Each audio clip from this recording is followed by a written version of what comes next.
मैंने African countries के बहुत से लोगों से बात की। मैंने उनको कहा कि मैं इस में मदद करने को तैयार हूँ, क्योंकि ये सबको समान अवसर देता है और डेमोक्रेटाइज ये उसका मेन पॉइंट है, उसको नहीं छोड़ सकते आप। अब आपने देखा होगा कोविड में दुनिया सर्टिफिकेट नहीं दे पा रही थी। मेरे यहाँ मुझे वैक्सीन लेना है तो मैं कोविन ऐप पर जाकर के कितने डिस्टेंस पर मुझे मिलेगा, कौन सा टाइम स्लॉट मिलेगा, और मेरा सर्टिफिकेट भी मुझे within fraction of second मिल जाता था। और कोविन मैंने ओपन सोर्स कर दिया था, कोई भी उसका उपयोग कर सकता है। तो ये मेरा अनुभव, उसका कारण डिजिटली बहुत लाभ हुआ है मेरे देश में। और हम शायद जो इंडस्ट्रियल रिवॉल्यूशंस हुए, फर्स्ट सेकंड, हम पीछे रह गए क्योंकि हम गुलाम थे। ये चौथा जो इंडस्ट्रियल रिवॉल्यूशन है जिसमें डिजिटल एलिमेंट सबसे बड़ा है, और भारत इसमें बहुत कुछ प्राप्त कर लेगा, ऐसा मेरा विश्वास है। Yeah, I think the key point is that the digital infrastructure just gets keeping richer. You know, a lot of people know about the identity system and the digital payment systems, and that the government, by taking virtually all the government payment programs now and digitizing those, that alone saved a lot of money, and it created access on a more equal basis. But now as you're moving into the different areas, advice for farmers, registering their land, tutoring for kids, and the health records, connecting all of those, that's kind of a second phase.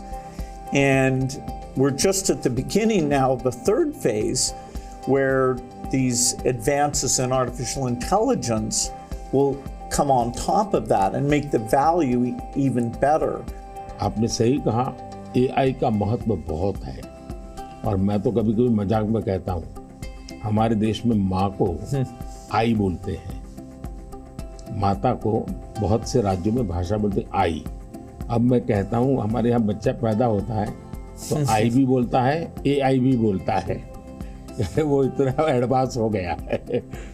अब देखिए मैं कैसे उपयोग करता हूँ, मैं आपको बताऊँ, जिसको देखकर आपको को भी खुशी होगी कि कॉमन मैन कैसे AI का उपयोग कर सकता है। जैसे मैंने G20 में AI का बहुत उपयोग किया। मेरे पूरे G20 का परिसर था, उसमें पूरा का पूरा AI का उपयोग करके सारे इंटरप्रेटर्स की व्यवस्था मैंने AI से की। मैंने मेरे सभी ड्राइवर्स को मोबाइल फ़ोन पर ऐप डाउनलोड करवा दिया, उसके साथ बैठे हुए गेस्ट उनको करवा दिया। मान लीजिए वो फ्रेंच भाषा जानते हैं तो ड्राइवर के पास ऐप में फ्रेंच की व्यवस्था थी, वो ड्राइवर के साथ फ्रेंच में बोलते थे, ड्राइवर अपनी लैंग्वेज में सुनता था, ड्राइवर अपनी लैंग्वेज में जवाब देता था। यानी ड्राइवर के साथ कम्युनिकेशन किसी भी लैंग्वेज में वो कर सकते थे। मैंने अभी एक प्रयोग किया, मैं काशी तमिल संगम में कार्यक्रम करता हूँ, तो काशी में तमिलनाडु के लोग आए हुए थे, तमिल भाषा मैं बोल नहीं सकता हूँ, तो मैंने AI का उपयोग किया। मैं हिंदी में बोला और सबने मेरा भाषण तमिल में सुना AI के द्वारा। उसी I'm using my NaMo app, और मैं AI का बड़ा उपयोग करता हूँ और मेरे लिए पूरे देश में बहुत काम आता है। ये मेरा फोटो बूथ है। अब आप सेल्फी ले लीजिए इस पर, take the selfie. Okay. Yeah. Wow. So you can see. Wow. Not only this, since last 20 years, मेरे साथ आपके जितने भी फोटो होंगे, जितने भी मेरी फोटो होंगे 20 साल की, सारे इस पर आ जाएंगे। कभी और किसी पब्लिक फंक्शन में मान लीजिए आपका एक 1/10 पार्ट दिख रहा है, तो वो फोटो में भी अगर मैं दिखता हूँ और आपका 1/10 भी दिखता है, वो भी उसको वो रिकॉग्नाइज करके ले आता है। तो आज टेक्नोलॉजी का कैसे उपयोग हो सकता है, और मैं मानता हूँ कि इस प्रकार के प्रयोग हमें वैल्यू एडिशन करते हैं। अब पहले क्या होता था, मैं कहीं जाता था तो फोटो मांगता था, देते थे। आज मैं कहता हूँ भाई तुम AI पर जाओ, मेरे नमो ऐप पर जाओ, फोटो बूथ में जाओ, खुद की सेल्फी ले लो, आपके साथ मेरा जितना भी फोटो होगा कि कोने में आप खड़े होंगे तो भी मिल जाएगा। तो हमने थोड़ा रोजमर्रा की जिंदगी में लोगों की मदद करने के लिए उपयोग करना चाहिए। तो मेरी कोशिश होती है कि पहले उसको कंफर्ट लेवल देना, उसको लगना चाहिए हाँ यार ये तो मेरे काम का है। जब काम में होता है तो फिर उसको इनोवेशन करता है, वो नई चीजें जोड़ देता है। I'd love to hear your view on how India sees AI. अगर हम AI को एक मैजिक के टूल के रूप में उपयोग करेंगे तो शायद बहुत बड़ा अन्याय हो जाएगा। या AI का उपयोग अपने आलसीपन को बचाने के लिए मैं करता हूँ कि भाई मुझे किसी को चिट्ठी लिखनी है, मैं ड्राफ्ट नहीं करूँगा, मैं ChatGPT को कह दूंगा कि मेरी चिट्ठी ड्राफ्ट करके दे दो, तो ये गलत रास्ता है। मुझे तो ChatGPT के साथ कंपटीशन करना चाहिए, मैंने उसके साथ लड़ाई लड़नी चाहिए कि नहीं तुम ठीक नहीं कर रहे हो, तुम ये शब्द की जगह ये क्यों नहीं लाए। तो मैं AI से आगे जाने की कोशिश करूं।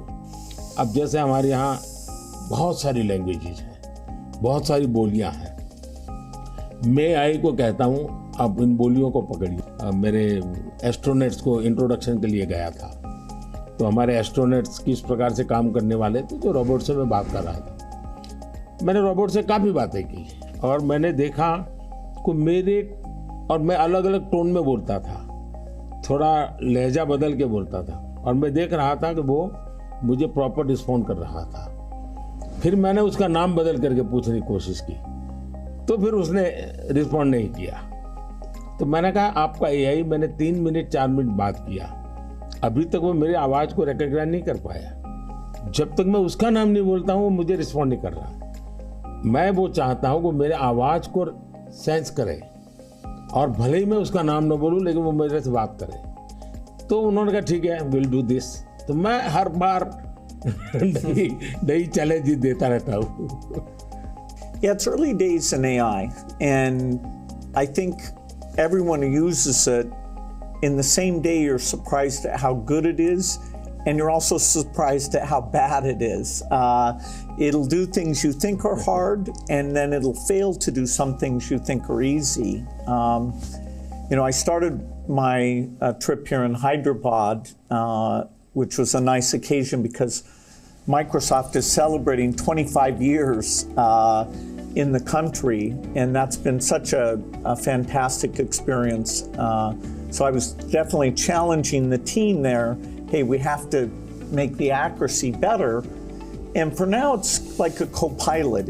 It helps suggest things, but the final decision about medicine or the letter you want to write, the final decision, we still have to review that, even though it may make us a bit more creative and a bit more productive. It seems like AI is a huge opportunity, but there's some challenges that come with that. How do you think India will approach that? देखिए, AI ने जो challenges खड़ी की हैं, वो मैंने देखा है कि इतनी अच्छी चीज अगर प्रॉपर्ली ट्रेन किया बिना किसी के हाथ में दे दी जाए तो वो मिसयूज होने की संभावना ज़्यादा है। अब मैंने AI से जुड़े सारे ब्रेन से उनसे भी बात की। मैंने कहा शुरू में हमने कोई भी AI जनरेटेड चीज़ है तो उस पर आना चाहिए वाटरमार्क कि ये AI जनरेटेड है, ताकि कोई मिसगाइड ना हो। और ये बुरी चीज़ नहीं है, सिंपली इट्स AI जनरेटेड, तो मैं उसका वैल्यू समझ लूँगा। डीप फेक भारत जैसे डेमोक्रेटिक कंट्रीज में और इतनी विशाल कंट्री में कोई एक डीप फेक में कुछ भी चीज़ डाल दे, जैसे मेरे ही वॉइस में कुछ ऐसी गंदी चीज़ डाल दे, तो शुरू में तो लोग मान जाएंगे, तो बहुत बड़ी आग लग जाएगी।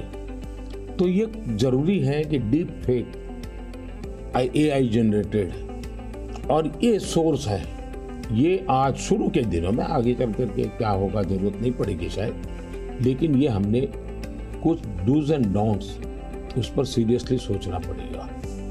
उसी प्रकार से मैं AI से पहले काम वो लूं जिसकी मेरी महारत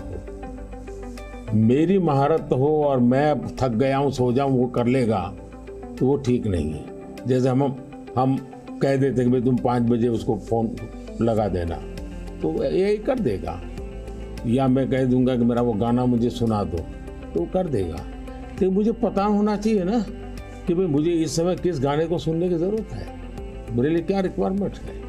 अगर मैं ये ना करता, मेरे से टूल का ही उपयोग करने के लिए खेल खेलता रहूं, तो शायद मैं वैल्यूएशन नहीं कर पाऊंगा, टाइम पास कर लूंगा। In the AI world, data is so important, and yet, people have concerns, privacy concerns. How do we strike the balance there? Data एक बहुत बड़ा इश्यू बना हुआ है, हमने उसकी सिक्योरिटी भी देखनी चाहिए। भारत में कानूनी व्यवस्था तो की है, लेकिन लोगों को भी अवेयर करना पड़ेगा। अब जैसे मैंने आज हमारे देश में यूनिवर्सिटीज वगैरह सारे सर्टिफिकेट क्लाउड में रखवा देता हूँ, ताकि खर्चा भी बचता है और जो भी रिक्वायरमेंट मिल जाती है। मेरे यहाँ कंप्लाइंसेस की ज़रूरत होती थी, मेरे सारे कंप्लाइंसेस की कोई ज़रूरत नहीं है। आप अपना डेटा एक क्लाउड पर डाल दीजिए, मुझे आपका आइडेंटिटी दीजिए, मुझे जो ज़रूरत है मैं उसमें से ले लूँगा। तो मैं नागरिकों का ईज ऑफ लिविंग के लिए टेक्नोलॉजी का बहुत उपयोग कर रहा हूँ। दिनों सर्विसेज के लिए पहले करता था, अब मैं ईज ऑफ लिविंग के लिए कर रहा हूँ। Yeah, data is definitely,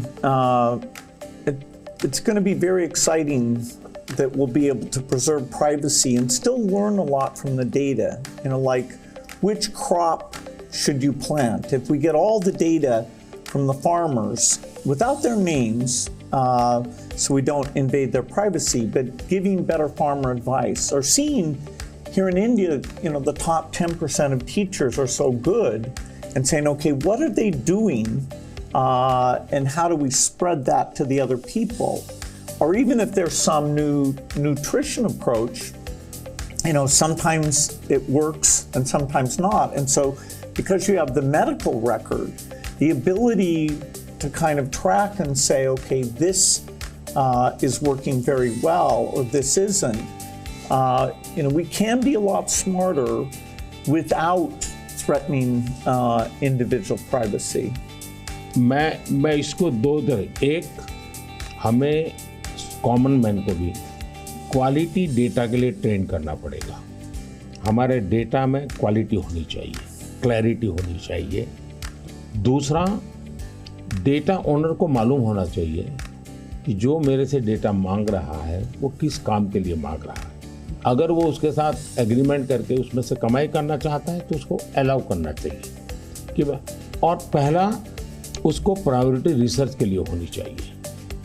research के डेटा की वैल्यू ज़्यादा ना हो, ताकि वरना रिसर्च बहुत महंगा हो जाएगा। और रिसर्च करने वाले इंस्टीट्यूट ने भी उसको एश्योरेंस देना चाहिए कि तेरे डेटा का मैं जो उपयोग कर रहा हूँ वो इसी काम के लिए होगा, ये ग्लोबल गुड के लिए है, कॉमन मैन के गुड के लिए है। तो मैं मानता हूँ दुनिया में कोई भी व्यक्ति इनकार नहीं करेगा। I think it's interesting that some of these digital systems create efficiency by getting rid of the middleman, and that's super beneficial. मैं तो कभी-कभी कहता हूँ कि मैं ऐसी सरकार चलाना चाहता हूँ, एज फार एज मध्यम वर्गीय जो वर्ग है उसकी जिंदगी से सरकार बाहर निकल जाए, उसकी जिंदगी में सरकार की कोई ज़रूरत ही ना हो। जो गरीब है, जिसको सरकार की ज़रूरत है, वहाँ सरकार भरपूर हो। लेकिन जिसको कोई ज़रूरत नहीं, बिना कारण सरकार जा कर के उसको कोई ये लाओ वो लाओ, ये करो वो करो करती रहती है, तो वो बंद हो जाएगा। और इसलिए मेरी कोशिश यही है कि हमारा प्रयास यही रहेगा कि हम इसको करें। In 2015, one of the great things we did together was you came to Paris for that mission innovation. That was fantastic. Yes. Climate के संबंध में हम दोनों के विचार एक ही प्रकार के हैं और आपने बहुत सक्रियता से भूमिका भी अदा की। तो उस समय ओबामा, आप, मैं और फ्रांस के प्रेसिडेंट हम मिले थे और तब हम लोगों ने डिटेल में चर्चा की थी हम इसको वे फॉरवर्ड कैसे ले जाएं। लेकिन दुर्भाग्य से वो बात ज़्यादा आगे चली नहीं। लेकिन G20 के बाद क्लाइमेट को लेकर एक वातावरण बना है कि भाई सब लोग अपनी अपनी जिम्मेवारी अदा करेंगे। तो जो हमने बीज बोए थे और जिसमें आपकी भी बहुत बड़ी भूमिका थी, वो अब कुछ वटवृक्ष के रूप में सामने आएगा, ऐसा मुझे लग रहा है। मैं समझता हूँ क्लाइमेट एक ऐसा विषय है, ज़रा खुले में जाकर के हम लोग बात करते हैं।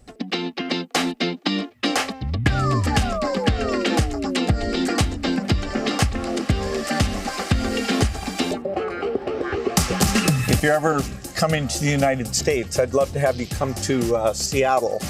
I'll be happy. I'll be happy to come. No, fantastic. Please, I'm over yeah. here.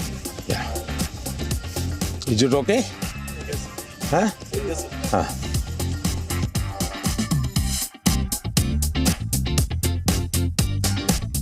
Climate को लेकर के हम बात कर रहे थे। भारत, मुझे बहुत खुशी है कि हम रिन्यूएबल एनर्जी के क्षेत्र में बहुत तेजी से आगे बढ़ रहे हैं। सोलर एनर्जी, विंड एनर्जी, हम काफ़ी काम, हम न्यूक्लियर के अंदर काफ़ी तेजी से आगे बढ़ना चाहते हैं। उसी प्रकार से ग्रीन हाइड्रोजन को हम बहुत तेजी से आगे बढ़ना चाहते हैं। मैं तमिलनाडु में था तो हमने एक हाइड्रोजन से चलने वाली बोट मैंने वहाँ से रवाना की, जो काशी में मेरे जो टूरिस्ट आते हैं उनके लिए ये एनवायरनमेंट फ्रेंडली, पॉल्यूशन फ्री ये बोट काशी से अयोध्या के लिए चलाने के लिए मैंने सोचा है, ताकि क्लीन गंगा की मेरी जो मूवमेंट है उसको भी मदद मिलेगा, एनवायरनमेंट कॉन्शियस सोसाइटी के लिए भी वहाँ से एक मैसेजिंग होता रहेगा।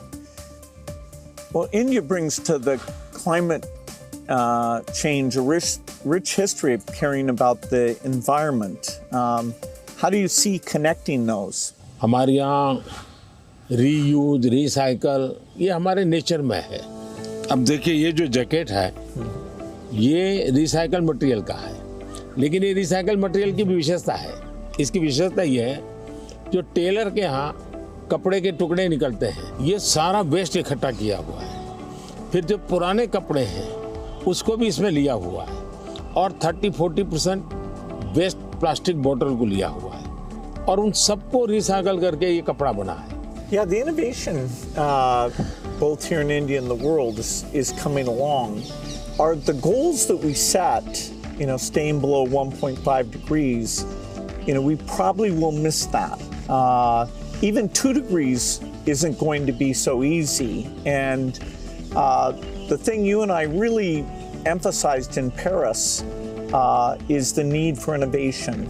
If the green approach can be made as cheap or cheaper than the old approach, then the adoption will be very good. If it's more expensive, it's not clear who's going to be willing to pay for that. Should the rich countries pay for that? It's not fair to tell India to slow down, building basic infrastructure just because the West had those emissions. But you'll have to have some adaptation, because there will be some warming, particularly which farmers will have to take into account. मुझे लगता है कि हमने 2-pronged strategy की तरफ जाना चाहिए। एक तो है इनोवेशन, और इनोवेशन में हमारी जो रिक्वायरमेंट्स हैं वो क्लाइमेट फ्रेंडली कैसे हो, नेचर फ्रेंडली कैसे हो, उसमें इनोवेशन हो। भारत ने अभी अपने इस बजट में 1 लाख करोड़ रुपए का कॉर्पस फंड बनाया है, और यंग जनरेशन को हमने कहा है कि आप इनोवेशंस के लिए आइए। 50 साल तक इंटरेस्ट फ्री लोन हम देंगे और आप इनोवेशन कीजिए। 1 लाख करोड़ रुपए का जो अपकमिंग टेक्नोलॉजीज है, फ्यूचरिस्टिक टेक्नोलॉजी है, उस पर आप रिसर्च करिए, इनोवेशन कीजिए। तो मैं एक तरफ उनको प्रोत्साहित करूँ, लेकिन दूसरी एक बात है जिसको गंभीरता से ले, और ये वो लाइफस्टाइल। और इसलिए मैंने मिशन लाइफ शुरू किया है, और मैं जब लाइफ कहता हूँ तब लाइफस्टाइल फॉर एनवायरनमेंट, क्योंकि हमारी रोजमर्रा की जिंदगी में अगर हम क्लाइमेट फ्रेंडली लाइफस्टाइल स्वीकार नहीं करते, प्रो नेचर हम जीवन नहीं जीते हैं, तो हम बाहरी कितने ही प्रयास क्यों न करें, हम नए नए इनोवेशन करेंगे, नई नई चीजें जोड़ते जाएंगे, हम अपनी जिंदगी को ऐसी कैसे बनाए। अब हमारा मुसीबत क्या है, हमारा प्रगति का आंक क्या, तो भाई कौन सा देश कितना स्टील उपयोग करता है, कौन सा देश पर कैपिटल कितना एनर्जी कंज्यूम करता है, उसके आधार पर उस देश की इकोनॉमी में जा। अगर ये पैरामीटर रहेंगे तो फिर वो इलेक्ट्रिसिटी कंज्यूम करने के लिए कोशिश करेगा, स्टील कंजम्पशन की कोशिश करेगा, फिर स्टील उत्पादन के लिए लगेगा, तो स्टील उत्पादन में कार्बन का प्रॉब्लम करेगा। मतलब हमने हमारी सोचने के तरीकों बदलना पड़ेगा। जब सोचने के हमारे पैरामीटर, जिंदगी के पैरामीटर, प्रगति के पैरामीटर हमने क्लाइमेट फ्रेंडली बनाने चाहिए। आज हमारे प्रगति के सारे पैरामीटर एंटी क्लाइमेट है। बिजली कंजम्पशन के आधार पर प्रगति नापी जाती है, स्टील कंजम्पशन के आधार पर प्रगति नापी जाती है। Yeah, I've been interested in your discussions about green GDP. Update me on your thinking. मैं तो कहता हूँ दुनिया को ग्रीन जीडीपी के कंसेप्ट को डेवलप करना चाहिए कि भाई तुम्हारी टोटल जीडीपी में ग्रीन जीडीपी कितनी है, टोटल रोजगार में ग्रीन रोजगार कितने हैं। हम एक नया आखिर टर्मिनोलॉजी बदलनी चाहिए दुनिया की। तो मैं समझता हूँ कि समस्या का समाधान हो सकता है, लेकिन अगर मैं कहूँगा मैं तो जितना उपयोग करता हूँ करूँगा, मैं तो इतनी बिजली उपयोग करूँगा, मैं इतना पानी बर्बाद करूँगा, मैं ये करूँगा। Now, getting consumers involved in this, where they prefer the product that's the clean product when they're buying a car, when they're buying any product, and changing their food consumption, even if they don't go all the way to be a vegetarian, they can eat less beef and more chicken, or less chicken and more fish. They can moderate a bit, and we know that also has some health benefit as well. Not only that, मैं तो कहता हूँ vegetarian में भी सोचने की improvement जरूरी है। वेजिटेरियन में जैसे मिलेट, मैं यूएन के साथ मिलकर के मिलेट ईयर मनाया। मिलेट का फायदा यह है कि एक तो बिल्कुल बंजर भूमि में मिलेट पैदा होता है, मिनिमम पानी चाहिए, कोई फर्टिलाइजर नहीं चाहिए, और ये सबसे उत्तम प्रकार का फूड है, ये सुपर फूड है। अगर हम मिलेट को प्रमोट करते हैं तो वेजिटेरियन होने के बावजूद भी बहुत सी चीजें हैं जो ज्यादा नुकसान करने वाली है, उसमें भी अगर मिलेट पर शिफ्ट करते हैं तो बहुत फायदा हो सकता है। Yeah, when I was in Odisha, they were talking about how millet had been popular a long time ago, and then it came out of favor, and now there's a joint program with the foundation and the government. It's coming back up, and they even took me to some shops where the women were there showing these very nutritious, and actually they tasted good to me, millet crops. So that's a good message मैं for the देख world. रहा हूँ जी, millet में इतना बढ़िया production आना शुरू हो गया, अच्छी अच्छी कंपनियां मिलेट प्रोडक्ट में आ गई, और एक प्रकार से उसका वैल्यूएशन हो गया।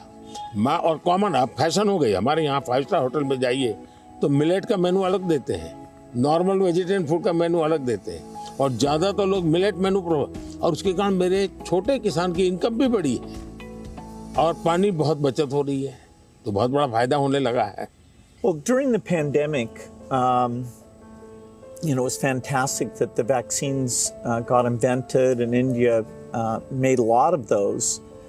Sadly, in many countries, the fear of vaccination and even rumors about vaccines became a big problem. And you had actually very little of that here in India. So I'm curious, how did you manage the communication, and why do you think it came out better here? बहुत ही बढ़िया सवाल आपने पूछा है। एक तो मैंने virus के खिलाफ ये लड़ाई जो है ये हम सबकी है, ये लोगों को प्रशिक्षित करने पर बल दिया। ये वायरस वर्सेस गवर्नमेंट नहीं है,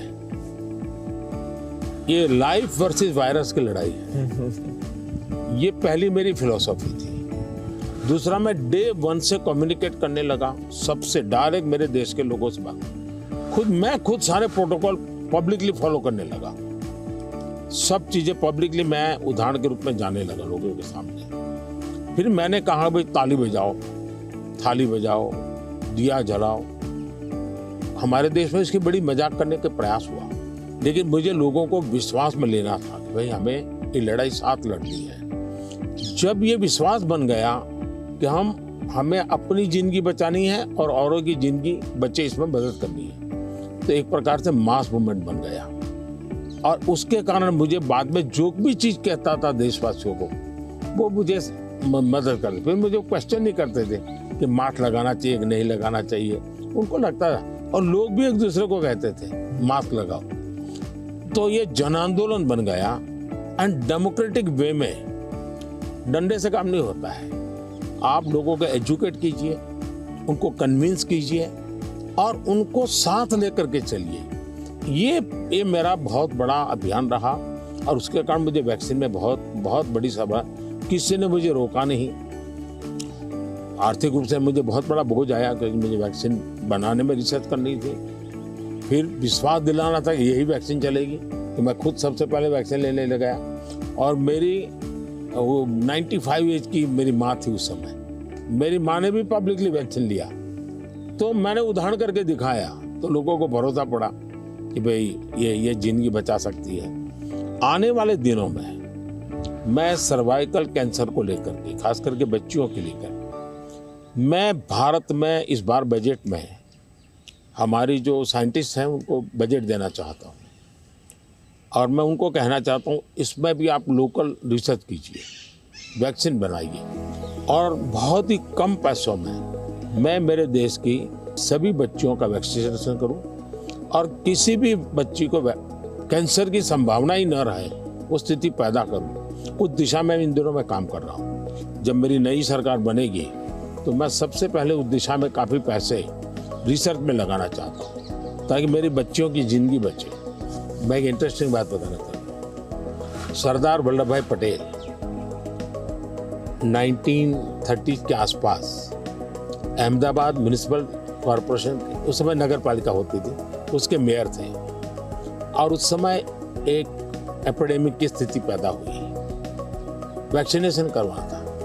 कुछ लोगों ने रिलीजियस कारणों से उस समय वैक्सीन लेने से मना कर दिया, रेजिस्ट किया। तो सरदार वल्लभ भाई पटेल ने बड़ा कड़ाई की और कंपल्सन किया कि भाई मुझे सारे की जिंदगी बचानी है। यानी ये रेजिस्टेंस दुनिया के हर देश में सदियों से चला आया रहा है, लेकिन अगर उसको ओपन अप करके हम करें तो शायद ठीक हो जाता है। तो मैंने सुना है कि आप गुजरात स्टैच्यू ऑफ यूनिटी पर जा रहे हैं, आपने शायद उसके विषय में कुछ पढ़ा होगा, आपने जाने का कार्यक्रम बनाया है तो? No, I'm very much looking forward to that.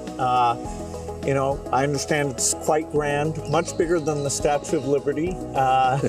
So that'll be fun to see. And also to meet some of the women's groups there and hear how they've gotten involved in tourism or you know, how they see all the work that they do. इसकी बड़ी interesting story है, background information मैं आपको देना चाहूँगा। सरदार वल्लभ भाई पटेल की विशेषता रही थी भारत को एक करने में उन्होंने बहुत बड़ी भूमिका निभाई थी, यूनिटी में बहुत बड़ा रोल किया। तो मैं जब गुजरात का मुख्यमंत्री था मैंने एक मास मूवमेंट शुरू की। मैंने लोगों को अपील की कि हर गांव से मुझे खेत में जो उपयोग किया है औजार उसका लोहे का टुकड़ा चाहिए, हर गांव से एक लोहे का टुकड़ा चाहिए और वो चाहिए क्या, जिसका कभी न कभी खेत में औजार उपयोग किया है। तो हिंदुस्तान के 6 लाख गांवों से मैंने किसानों से लोहे का टुकड़ा इकट्ठा किया, उसको मेल्ट किया और उसका मैंने स्टैच्यू में उपयोग किया है। दूसरा, मैं हर गांव से मिट्टी लाया, उस मिट्टी का मैंने एक यूनिटी वॉल बनाया है। तो हिंदुस्तान के 6 लाख गांवों की मिट्टी उसमें है और मेरा उसके पीछे स्पिरिट है यूनिटी का। हमने इतने बड़े देश की विविधताओं के बीच में एकता कैसे बनानी, उसके लिए मैंने स्टैच्यू बनाया और स्टैच्यू ऑफ लिबर्टी से ये डबल साइज का है, ये दुनिया का सबसे बड़ा ऊंचा स्टैच्यू और कम से कम समय में बनाया। Yeah, I hope they have a video of the construction because I'm always fascinated how do you assemble something like that. इसका पूरा एक मैंने किताब निकाला है स्ट्रक्चरल इंजीनियरिंग का पूरा। Okay. फिर फाउंडेशन स्टोन से लेकर के अब तक टेक्नोलॉजिकल इम्प्रूवमेंट कैसा हुआ उसका डिटेल स्टोरी है, वीडियोग्राफी भी है और बुक फॉर्म में भी है। वो मैं अपनी टीम को बताऊंगा, वो आपको मिले, क्योंकि ये सच में। और मैंने सभी इंजीनियरिंग स्टूडेंट को वहाँ स्पेशली ले जाता था कि वो ये स्ट्रक्चरल इंजीनियरिंग का स्टडी करें कि इतना बड़ा काम कैसे हो रहा है, और वो बहुत ही उनका इंटरेस्टिंग था। वो अभी मैंने गुजरात में हिंदुस्तान का सबसे बड़ा सी केबल ब्रिज का उद्घाटन किया, हिंदुस्तान का सबसे बड़ा। तो मैंने इंजीनियरिंग स्टूडेंट को कहा तो वहाँ जाइए, उसका स्ट्रक्चरल इंजीनियरिंग का स्टडी कीजिए, क्योंकि मैं ये हमेशा इन चीज़ों में चाहता हूँ कि चीज़ें बना करके छोड़नी नहीं है, मैं उसमें इंस्टीट्यूशनलाइज करना चाहता हूँ, नई पीढ़ी को तैयार करना चाहता हूँ। So over our careers, technology's gotten so much better.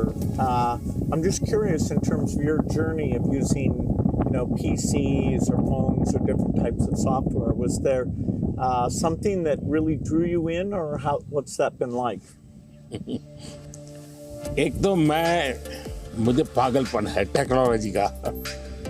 खुद एक्सपर्ट नहीं हूँ, मेरी क्यूरियोसिटी रहती है, बालक की जैसे रहती वैसे रहती है। मुझे बहुत याद है, बहुत पहले मेरे पास एक गैजेट था, हाथ में रखने वाली छोटी सी डायरी थी, अच्छी थी लेकिन थोड़ा वेट था। मैं बहुत साल पहले यूएसए गया था, तो जब यूएसए गया तो मैं बड़े मॉल में जाता था, लेकिन मैं टेक्नोलॉजी वाली दुकान पे जल्दी जाता था। तो मैंने उनको कहा भाई ये इसका लेटेस्ट वर्जन कोई है क्या? तो वो देखता रह गया ये क्या है।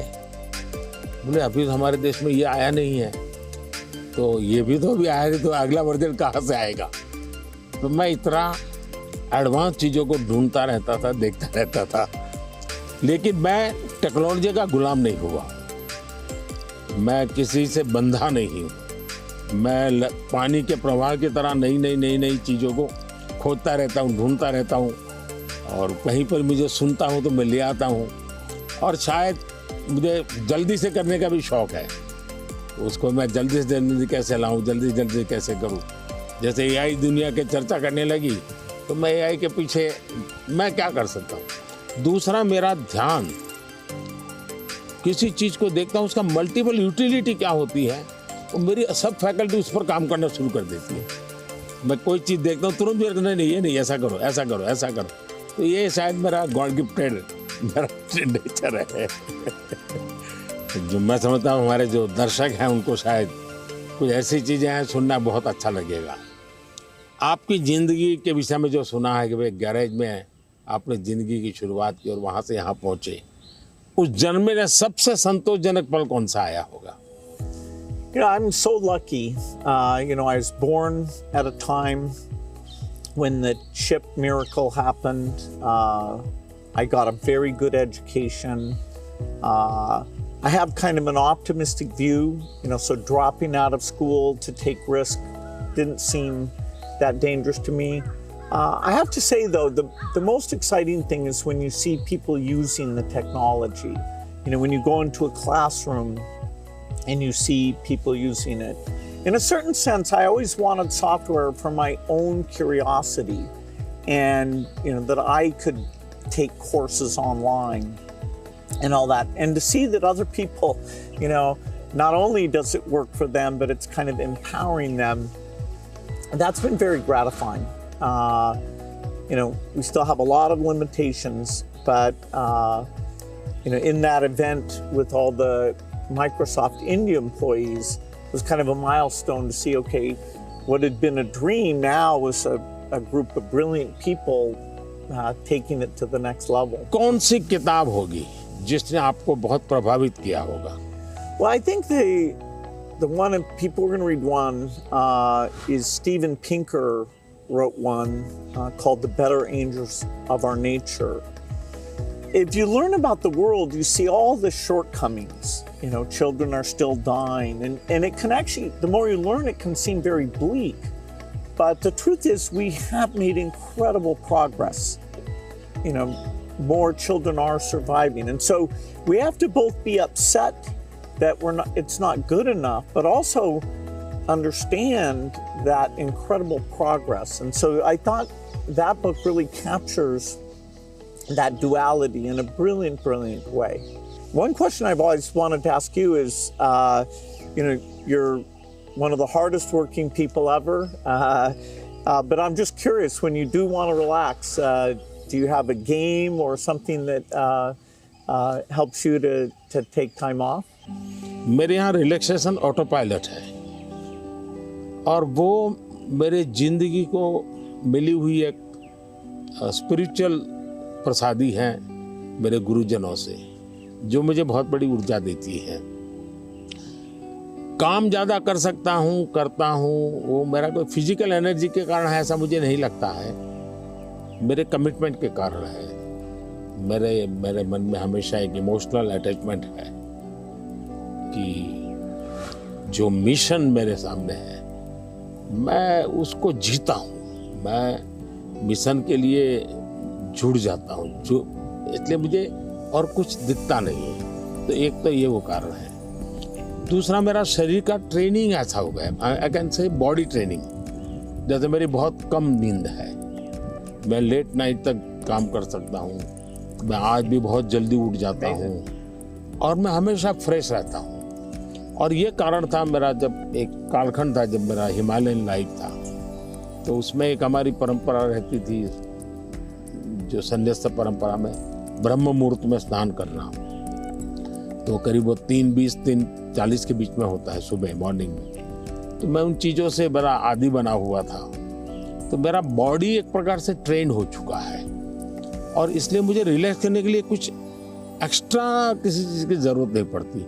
और उसके कारण एक कमी भी है कि मैं कोई एक्स्ट्रा एक्टिविटी जानता भी नहीं हूँ, क्योंकि मैं इसी में लगा रहता हूँ, अपने काम में नया नया करता रहता हूँ। तो ये एक अच्छाई भी है, कमी भी है।